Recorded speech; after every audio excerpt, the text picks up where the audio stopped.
না, এখানে আসলে ধনী হওয়া যায় গৌর ধনের ধনী, যে ধনী হয়েছিলেন বিষ্ণুপ্রিয়া। সবাই মিলে আমরা একটা ধনী করব মহাপ্রভুর চরণে। যে ধনীটা মহাপ্রভুর চরণে চলে যায়, আর এই হরিনাম সংকীর্তনের যে আয়োজন করেছে আমার দাদারা, ভাইয়েরা, ঠাকুরা সবাই সম্মিলিত হয়ে, হ্যাঁ, ওনাদের পরিবারের মঙ্গলের জন্য তথা বিশ্ব মঙ্গল কামনার্থে আমরা একটা ধ্বনি করবো, যে ধ্বনিটা মহাপ্রভুর চরণে চলে যায় আর মহাপ্রভু নিজ হাতে তার ভক্তদেরকে আশীর্বাদ করে। যে যেখানে আছেন, যে অবস্থায় আছেন, সবাই মিলে একটু ধ্বনি করবেন, মহাপ্রভু কি, মহাপ্রভু কি, হরিনাম সংকীর্তন কি, ভক্তবৃন্দ কি। শুধু শুধু আমরা এখন যে লীলাটা কীর্তন করব, রাধারানীর গুচ্ছ লীলা অভিসার, অভিসার লীলা পরিবেশন করব। তো অভিসার কীর্তন পরিবেশন করার মতো কোনো যোগ্যতাই আমার নেই।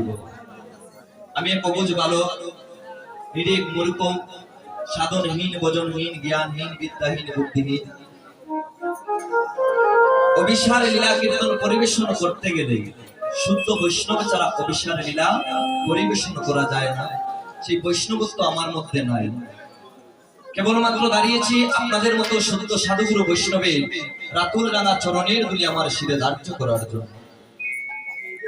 তো অভিসার যে বস্তুটা, অভিসার কীর্তন শ্রবণ করিয়া কারো হৃদয় হয় কামের জন্ম, কারো হৃদয় হয় প্রেমের জন্ম।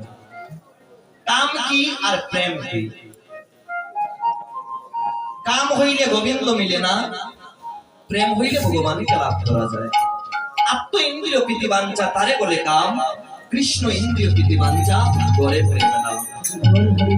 অভিসার কীর্তন শ্রবণ করিয়া অনেকের মনে প্রশ্ন জাগে। বাবা, কথাগুলো একটু লক্ষ্য করবেন, আমাকে কিছু সময় দেবেন, আমরা লীলায় প্রবেশ করব। কথা দিচ্ছি, যদি মহাপ্রভু এখানে সত্য সত্য থেকে থাকেন, অভিসারে আনন্দ হবে। অভিসার লীলা শ্রবণ করিয়া আমাদের অনেকের মনে অনেক প্রশ্ন জাগে যে ভগবান কৃষ্ণ, অনেকে আমাদেরকে প্রশ্ন করে বলে যে ভগবান কৃষ্ণ তিনি তো ভগবান। হ্যাঁ, এই যে আমি কাম আর প্রেমের কথাটা বললাম কেন, তিনি হচ্ছেন ভগবান, তবে ভগবান কেন 16,108 জন রমণীকে বিয়ে করলেন? তোমাদের কৃষ্ণর কেন 16,108 জন রমণী, 108 জন স্ত্রী? উত্তর দিতে পারি না। ভগবান যদি প্রেম করে সেটা প্রেম হয়, আর আমরা করলে দোষ হয়ে যায়। অনেকের মনে এই প্রশ্নটা জাগে। হ্যাঁ, কৃষ্ণ করলে লীলা, আমরা করলে খেলা। আমরা অনেকেই ভাবি সেই কথাটা, অনেকেই সেই কথাটা আমাদেরকেও বলে। তবে বুঝতে হবে বাবা, ভগবান কৃষ্ণ কি 16,108টা বিয়ে করেছিলেন? ভগবান কৃষ্ণ কি 16,108টা বিয়ে করেছিলেন? যে না, 16,000 হচ্ছে নরকাসুরের অত্যাচারী, 16,108 জন হচ্ছে ভগবানের পাঠ রানী। কৃষ্ণের পাঠ রানী হচ্ছেন 8 জন, 16,100 ছিলেন নরকাসুরের অত্যাচারী। নরকাসুর সেই রমণীদেরকে তুলে নিয়ে তার রাজমহলে নিয়ে অত্যাচার করত, বেবিচার করত, অবিচার করত। সেই রমণীগণ নয়ন জল ছেড়ে দিয়ে গোবিন্দকে ডেকেছিল, প্রভু, প্রভু গো, আমরা কি এমন অপরাধ করেছি? নরকাসুর আমাদেরকে সেই শাস্তি দিচ্ছে, অত্যাচার করছে, তুমি আমাদেরকে রক্ষা করো। ভক্তের অধীন ভগবান, ভক্তের নয়নের জল সইতে পারলেন না। কৃষ্ণ কি করলেন? নরকাসুরকে হত্যা করিয়া 16,108টা রমণীকে উদ্ধার করলেন। 16,100 রমণীকে উদ্ধার করলেন। রমণীদেরকে যখন উদ্ধার করলেন, রমণীরা বলছে, প্রভু গো, আমরা ছিলাম নরকাসুরের কাছে, আমাদেরকে পতিতা বলে কেউ গ্রহণ করবে না। কেউ আমাদেরকে বিয়ে করবে না। নরকাসুরের কাছে আমরা ছিলাম, আমাদের গতি কি হবে? আমরা কোথায় যাব? না যেতে পারবো নিজ গৃহে, না যেতে পারবো মর্তে। ভগবান বললেন, দাঁড়াও, আমি তো আছি, তোমাদের কিসের চিন্তা? তোমাদের কিসের চিন্তা? ভগবান যার সহায় আছে বাবা, তার আর কোনো চিন্তা আছে? আমি তোমাদেরকে রক্ষা করব। এহেন সময়কালে নারদ মুনি এসে উপনীত। ও প্রভু, তোমার তো 16,108 জন স্ত্রী আছে, আমাকে কয়জন দিলে পারবে না? নারদ বলছে ভগবানকে। কৃষ্ণ মৃদু হাসে দিল, মৃদু হাসি দিয়ে বলছে, নারদ, তোমার হৃদয়ে কাম জাগ্রত হয়, তোমার মধ্যেও কাম জাগ্রত হয়। আমার 16,108 জন স্ত্রী, এর মধ্যে তোমাকে আমি কয়জন দিয়ে দেব? ভগবানের কি 16,108 জন স্ত্রী মা? না, 16,100 নরকাসুরের অত্যাচারী। নারদকে ভগবান বললেন, নারদ, তোমার মনে যেহেতু বাসনা জেগেছে, আমি তোমাকে কথা দিলাম, আগামী রাস পঞ্চমীতে এই বৃন্দাবনে 16,108টা কুটির তৈরি করা হবে, যা এটার নাম হচ্ছে ভজনালয়। এটা বিবাহের কোনো বাসর নয় মা, ভজনালয়। এখান থেকে তোরা ভজন করবে।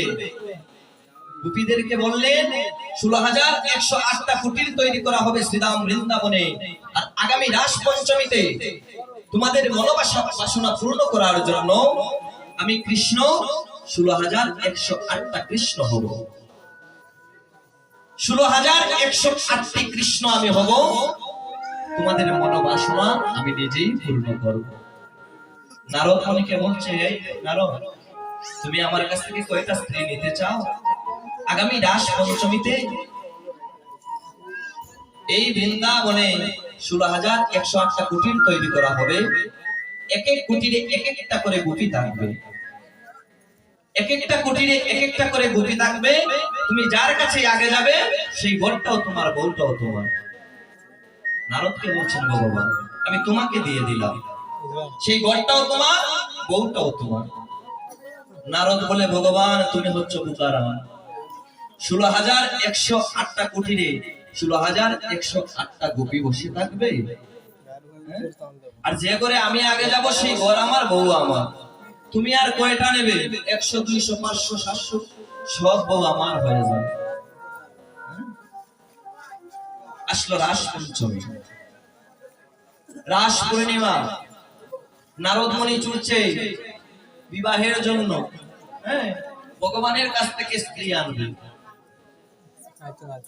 যখনই প্রথম কুটিরে গেল, গিয়ে দেখতে পেল কি, ভগবান কৃষ্ণ সেই গোপীর সাথে বসে গল্প করছে। নারদ বলে, ও তুমি এইখানে? বলে, আর হবে না। নারদ চলে গেল অন্য কুটিরে, গিয়ে সেখানেও দেখতে পেল কি, গোপীর পাশে বসে কৃষ্ণ গল্প করছে। নারদ যেই করেই যায়, সেখানেই গিয়ে দেখে ভগবান পাশে বসে আছে। নারদ যেখানেই যায়, সেখানেই গিয়ে দেখে ভগবান গোপীর পাশে বসে আছে। 16,108টা ঘর ঘোরা হয়ে গেল, একটা ঘর বাকি আছে। নারদ বলে, আমি যেখানেই যাই সেখানেই কৃষ্ণ। একই সময়ে মা, একই সময়ে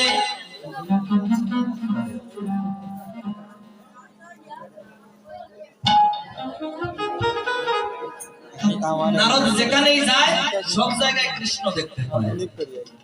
একেবারে শেষের ঘরটায় যখন গেল, গোবিন্দ গোপীর ঘর থেকে বের হয়ে আসছে, আর নারদ মুনি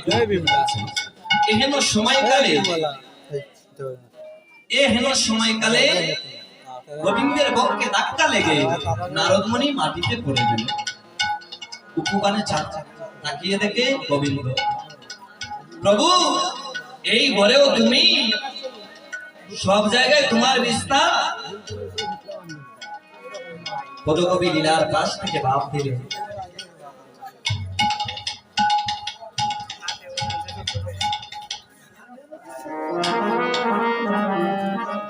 এই ঘরেও তুমি আছো।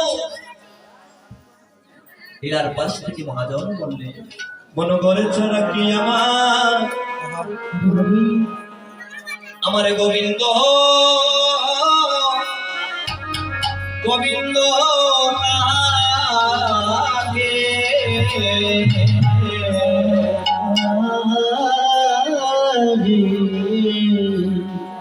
বনগরে ছাড়া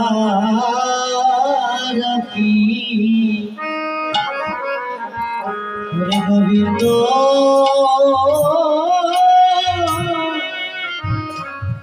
গোবিন্দ তাকে জগতে সকলে করে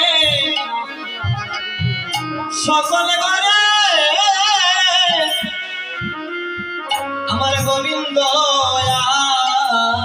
আছে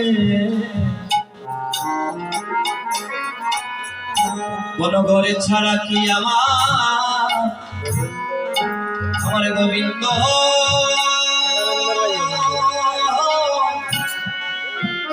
গোবিন্দ তাকে জগতের সকল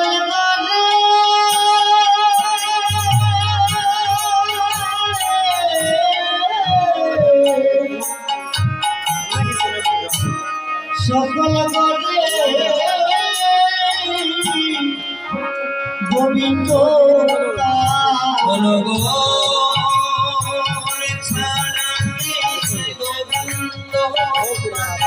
জগতের সকল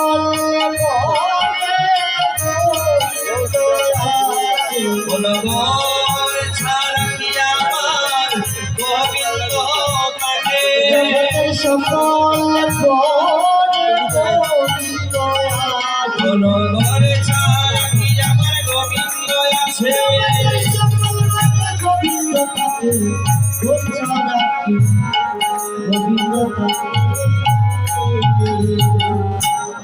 এই জগতে সকল ঘরেই গোবিন্দ আছে মা। হ্যাঁ, নারদ বলে প্রভু আমার ভুল হয়ে গেছে, আমাকে ক্ষমা করে দাও। ভগবান 16,108টা বিয়ে করেছে, তুমি এক রাত্রিতে এক সময়ে দুই জায়গায় গিয়ে দেখিয়ে দাও, তুমি 32,000 বিয়ে করো, কোনো সমস্যা নেই। ভগবানকে নিয়ে আমরা বলি না যে ভগবান করলে দোষ নাই, আমরা করলে দোষ, ভগবানের সাথে আমরা মিলিয়ে নেই আমাদেরকে। এর চাইতে বড় অপরাধ এই জগতে আর হতে পারে না। এই অবিচার লীলা শ্রবণ করিয়া কারো হৃদয় হয় কামের জন্ম, আর কারো হৃদয় হয় প্রেমের জন্ম। প্রেম হইলে গোবিন্দকে পাওয়া যায়, কাম হইলে গোবিন্দকে মিলে না। তো আমরা অবিচারে প্রবেশ করছি, লীলা স্মরণ করবো, তারপরে সবাই মিলে একটু ভজন কীর্তন করি, সবাই মিলে দুই বাহু প্রসার করি। আনন্দে যাবে বজলে গুরু না, গুরু মাতা গুরু পিতা গুরু ভগবান, আনন্দে যাবে বজলে গুরু রে না, গুরু মাতা গুরু পিতা গুরু ভগবান। একটু কষ্ট করবে, কষ্ট না অবশ্যই আজকে কষ্ট করতে হবে, কাল তো আর এমন টাইমে আমরা এখানে বসবো না, তাই না? একটু কষ্ট করেই নি। মহাপ্রভু দিবানিশি অহরহ দুই গুণ প্রসার করে আছে। আমাদের হাতে একটু ব্যথা করে ঠিক, তবে আমাদেরকে শিক্ষা দিচ্ছে। সবাই মিলে দুই গুণ প্রসার করা যাবে। আনন্দে যাবে গুরু মাতা গুরু পিতা গুরু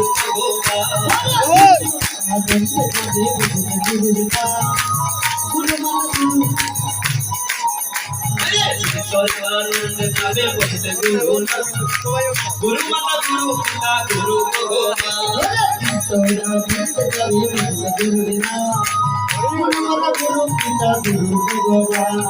গুরু ব্রহ্মা গুরু বিষ্ণু গুরু ভগবান, গুরু ব্রহ্মা গুরু বিষ্ণু গুরু ভগবান, গুরু ব্রহ্মা গুরু বিষ্ণু গুরু ভগবান, গুরু ব্রহ্মা গুরু বিষ্ণু গুরু ভগবান।